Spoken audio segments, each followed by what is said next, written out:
Hello dear students, how are you? Hope you are doing good. तो आज हम topic करने जा रहे हैं electric potential due to an electric dipole at any point. तो हमने एक डाइपोल अज्यूम किया है। Dipole consist of charges plus Q and minus Q separated by distance 2a। These two charges are separated by distance 2a,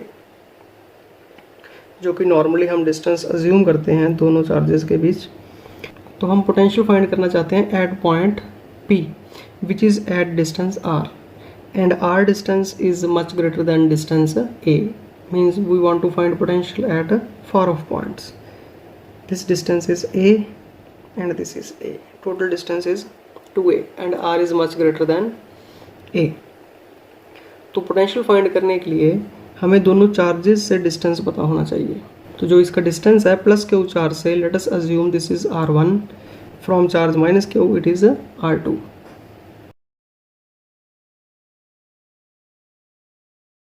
distance is R1 vector and this is R2 vector, and angle between the direction of dipole moment होती है from minus Q two plus Q.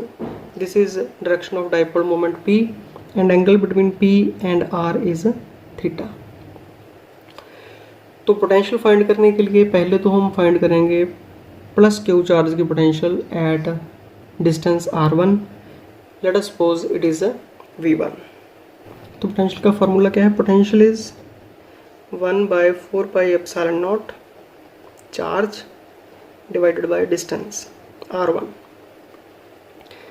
Late us give this equation number 1। Similarly हम find करेंगे potential of charge minus q at distance R2 at a point P। तो उसको हम assume कर लेते हैं V2।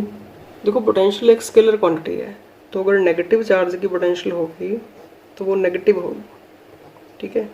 तो माइनस का साइन हम साथ में लेते हैं जब पोटेंशियल कैलकुलेट करते हैं। Late us give this number 2। तो टोटल पोटेंशियल क्या होगी? दोनों पोटेंशियल का अलजेब्रिक सम, ठीक है। Total potential at P due to electric dipole V is equal to V1 plus V2। तो दोनों को हम ऐड कर देंगे, जो कॉमन है टेक इट आउटसाइड। तो 1/4πε0 कॉमन है और एक Q कॉमन है, तो अंदर आ जाएगा 1/R1 माइनस 1/R2। तो this is the formula for potential. इसमें एक चीज़ है कि R1 और R2 वैल्यूज़ है जो हमने अज्यूम की थी, ये फॉर्मूले में नहीं होनी चाहिए, ठीक है। जो हमारे रिजल्ट में वैल्यूज़ आनी चाहिए वो होनी चाहिए जो गिवन थी, R डिस्टेंस A थीटा। तो इन वैल्यूज़ में हमारा आंसर आना चाहिए, R1 और R2 आंसर में नहीं होने चाहिए। तो एक्सप्रेशन जो हमने फाइंड किया है पोटेंशियल के लिए उसमें आ रहे हैं R1 और R2। तो हम क्या करेंगे अब? बाकी सारा प्रोसीजर जो है पोटेंशियल फाइंड करने के लिए जो NCERT की बुक में दिया गया है वो सॉल्व किया गया है 1/R1 एंड 1/R2 के लिए, और उसकी वैल्यू फाइंड की गई है इन terms of R, A, theta. तो उसको हम फाइंड करके दोबारा इस इक्वेशन में पुट कर देंगे, ठीक है। तो let us try to solve. तो देखो, अगर हम इस ट्रायंगल में देखें OAP वेक्टर फॉर्म में करते हैं, चलो ठीक है। मैग्नीट्यूड ऑफ रिजल्टेंट का फॉर्मूला किया है ना हमने +1 में, तो उसी को यूज़ करते हैं। इन ट्रायंगल OAP अगर हम देखें, इन ट्रायंगल OAP तो कौन सा रिजल्टेंट है?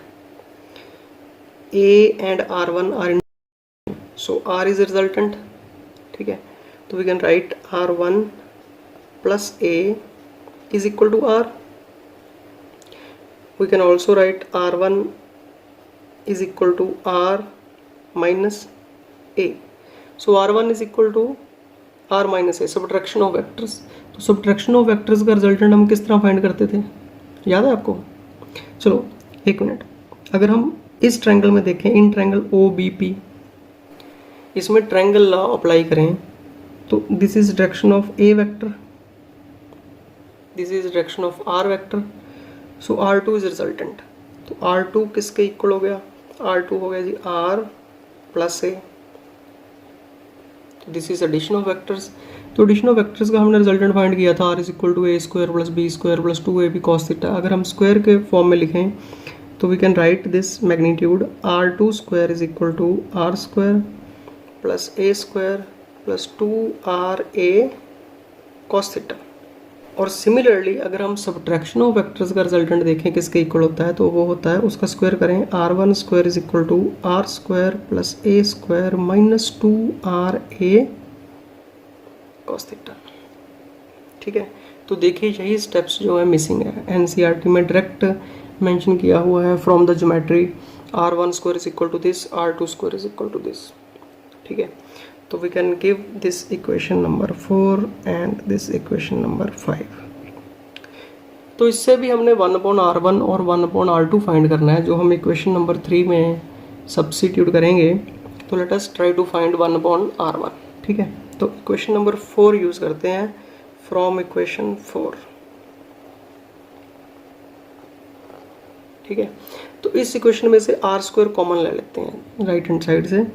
तो r1 स्क्वायर किसके इक्वल होगा, r square, right hand side पे हो जाएगा 1 plus a square over r square minus 2ra cos theta over r square. इसके ऊपर अप्रॉक्सीमेशन यूज करते हैं कि r is much greater then a, कि जो पॉइंट है हमारा वो बहुत डिस्टेंस पर है और as compare to a, so we can neglect the term a square upon r square is neglected. तो ये टर्म बहुत स्मॉल हो जाएगी, तो इसको हम क्या करते हैं, निगलेक्ट कर देते हैं। तो बाकी क्या बचेगा जी, बाकी हमारे पास रह जाएगा r1 square is equal to r square, और इसमें से एक r और एक r कैंसिल हो जाएगा, तो बाकी आएगा 1 minus 2a over r cos theta. ठीक है, इसका स्क्वायर रूट करते हैं, तो धीरे धीरे हम 1/r1 पर आएंगे। ठीक है, तो we want to find 1/r1, तो स्क्वायर रूट कर देते हैं। r1 is equal to r 1 minus 2a over r cos theta, और उसकी पावर हो गई 1/2। इधर तो स्क्वायर के साथ स्क्वायर रूट कैंसिल हो गया ना, इधर पावर आ गई 1/2। अब हम फाइंड करते हैं 1/r1, टेक रेसिप्रोकल।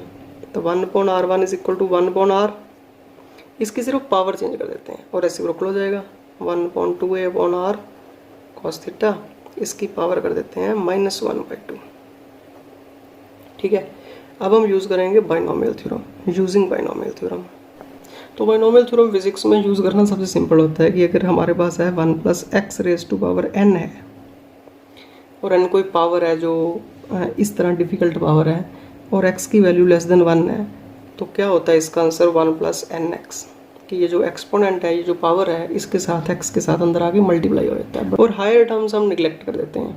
ठीक है, क्यों निगलेक्ट कर देते हैं, क्योंकि उस टर्म में x का स्क्वायर आएगा, मतलब इसका स्क्वायर आएगा a square upon r square, फिर क्यूब आएगा अगली टर्म में, तो उन टर्म्स को हम निगलेक्ट कर देते हैं। तो इतना ही है बाइनोमियल थ्योरम, वेरी सिंपल। तो इससे 1/r1 आ जाएगा, 1/r1 क्या होगा, 1/r। तो जब हम मल्टीप्लाई करेंगे -1/2 को इसके साथ, तो माइनस माइनस पहले तो प्लस हो जाएगा, इसके ऊपर 2 है 1/2, और 1/2 और 2 कैंसिल हो जाएगा, बाकी बचेगा a/r cos थीटा।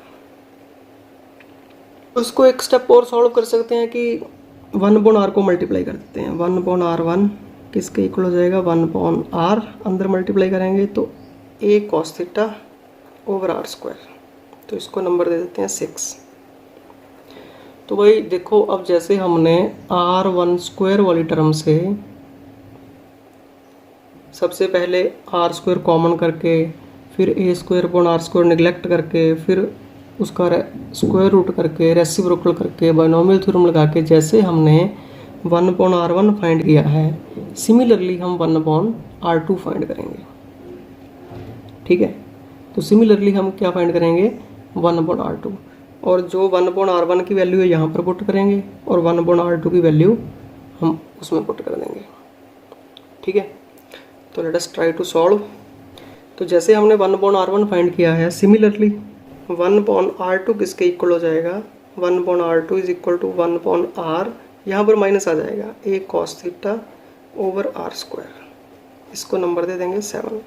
माइनस क्यों आएगा, देखो जैसे इसमें माइनस था ना, इसकी पावर माइनस हो गई तो माइनस माइनस प्लस हो गया, उसमें पहले प्लस था, जब उसकी पावर माइनस होगी मल्टीप्लाई होगा प्लस से माइनस तो माइनस आएगा। ठीक है, तो ये दोनों वैल्यूज़ 1/r1 और 1/r2 हम पुट करेंगे 3 में फ्रॉम इक्वेशन 3। तो इक्वेशन 3 क्या बनेगा, v is equal to 1/4πε0 q 1/r1, 1/r1 इज 1/r plus a cos theta over r square, 1/r2 minus करके इसको पुट करेंगे -1/r और ये माइनस माइनस हो जाएगा plus a cos theta over r square. तो 1/r और 1/r कैंसिल हो जाएंगे, तो v की वैल्यू आएगी q over 4πε0 2a cos theta over r square. ठीक है, अब हम क्या करेंगे कि q और 2a को मल्टीप्लाई करके डाइपोल मोमेंट की फॉर्म में लिखेंगे। तो now we know q into 2a, charge into distance between the charges is electric dipole moment represented by p, so it will become p cos theta over r square. This is our required formula for electric potential due to an electric dipole at far off point. तो इसको हम vector form में भी express कर सकते हैं, right hand side वाले term को, कि we can write v is equal to 1/4πε0 in terms of p vector dot r cap, unit vector की फॉर्म में, डिवाइडेड बाय r स्क्वायर, क्योंकि p डॉट r कैप क्या बनेगा, a b cos थीटा होता है ना, a डॉट b, तो p into 1 into cos theta, तो वो बन जाएगा p cos थीटा। ठीक है, अब हम इसका स्पेशल केस करते हैं। ठीक है, नंबर 1 एट एक्सियल लाइन पर क्या होता है, थीटा इज इक्वल टू 0 हो जाएगा। एक्सियल लाइन के ऊपर अगर हम पॉइंट पे इस लाइन के ऊपर अज्यूम करें, ठीक है, तो थीटा 0 हो जाएगा, और इक्वेटोरियल लाइन पर थीटा कितना हो जाता है, 90। ठीक है, जो डाइपोल के सेंटर से पास करती है परपेंडिकुलरली उसे हम इक्वेटोरियल लाइन कहते हैं। तो for axial line theta is equal to 0 degree, तो v किसके इक्वल हो जाएगा, 1/4πε0 p cos 0, cos 0 is 1, so it is 1/4πε0 p over r square।